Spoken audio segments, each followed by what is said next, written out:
But first of all, we have to be very, very clear on the personal pronouns. So let's go down through them now. You can see them here. I'll go down through them briefly. Me, tu, she, she, shing, shiv, and she'd. They are the basic personal pronouns to refer to various people, whether it's me, you, him, her, we, you, as in plural, more than one, I'd say ye there, and they. So it's very important we get that right first, because then we can move on to the following here that you'll see in the red writing. Da plus me, that equals dum. Da plus tu equals dit.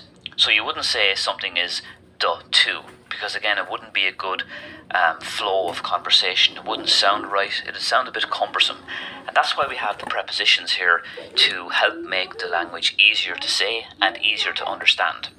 So essentially, if you see the word dumb here, that is like in English, to me or for me. It's exactly the same, and dit is the same in English as saying to you or for you. In English you'd have two words for it, in Irish you just have one word. That's essentially what it means here. Let's go down through them. So da plus me, as I said, is dum.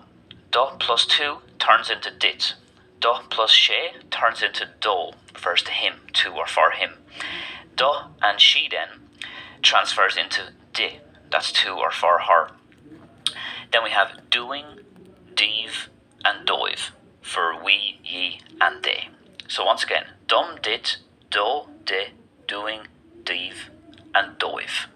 Two verbs that you'll often find associated with da are the following: inish and tour.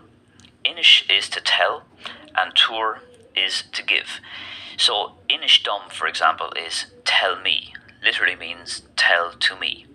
Tour dum then is give me or give to me, literally. So da very often is associated with these two verbs, as they are very, very, very compatible.